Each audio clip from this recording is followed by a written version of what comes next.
before I start reading, I just want to say this has been a great 2 weeks with you guys, and 3 days, but I've had so much fun and have had so many opportunities to explore creativity, and it was a great alternative to sitting on the couch eating chips and watching Buffy. So, here goes. Where I'm from.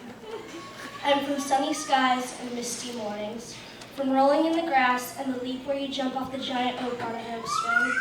I'm from climbing trees and scraping knees. I'm from purple and blue hydrangeas and from red and pink rhododendrons, from roses blooming and flowers towering over me, even when I stretched my tiny sun-tanned arms above my head.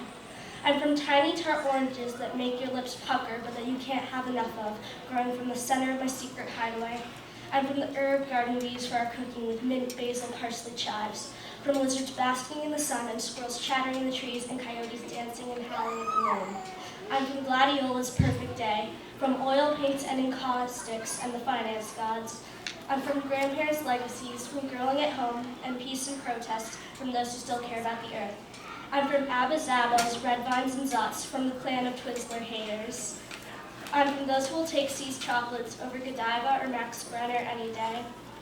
I'm from open air and endless nature, from starry skies and secret oases, but I'm also from the city of perseverance and diversity, where towers claim and soar across the sky. So one day we did race Sistinas, and another day we went to Battery Park and sat down by the Hudson and wrote poems about nature. And so I combined my nature poem and turned it into a Sistina, so Summer Sistina. The leaves of the ginkgo fan you, and breezes whistle through the trees. The flowers dance and sway the wind, and laugh and shimmer in the light. Crickets chirp and birds hum, and everything has its own music. The mockingbirds sing to make music, they will sing especially to you. And the bees buzz and hum, a quilt of melted sun and leaves in the trees, of shimmering green and golden light, appears like ocean waves in the wind.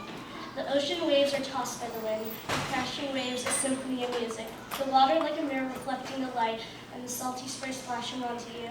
On the beach you see palm trees, where all the tropical life live and hum. The reeds in the grass hum, swaying to the tune of the wind. The birds serenade each other in the trees. Everything sings and makes music, and so can you, because summer music comes from you in the light. From the sun comes a harsh white light that will make your skin pulse and hum, but waters will cool you along with the wind. The sun sings a light and warm music, and cool shady rests under the trees. The trees have light, the music begins to hum, the wind loves you.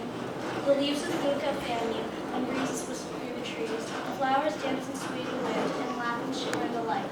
Crickets chirp and birds hum, and everything has its own music.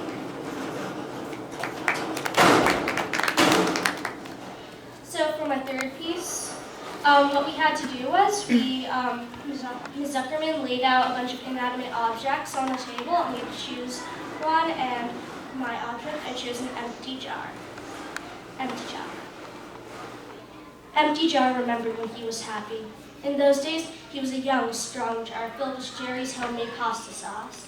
He was content to wait until the end of time, until the people needed to use him. A light flickers. Empty jar snaps back to real life. He is sitting in his Hope Addicts Anonymous meeting. Empty jar still has hope of being used again. He doesn't understand why hope is so depressing.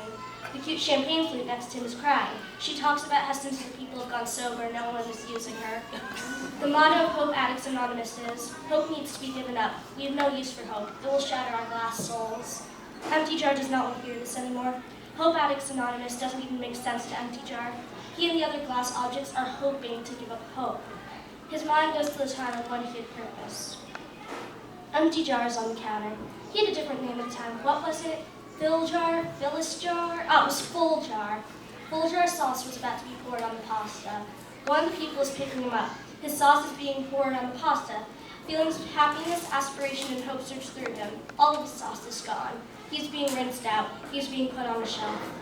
Empty jar is back. The HAA meeting is over.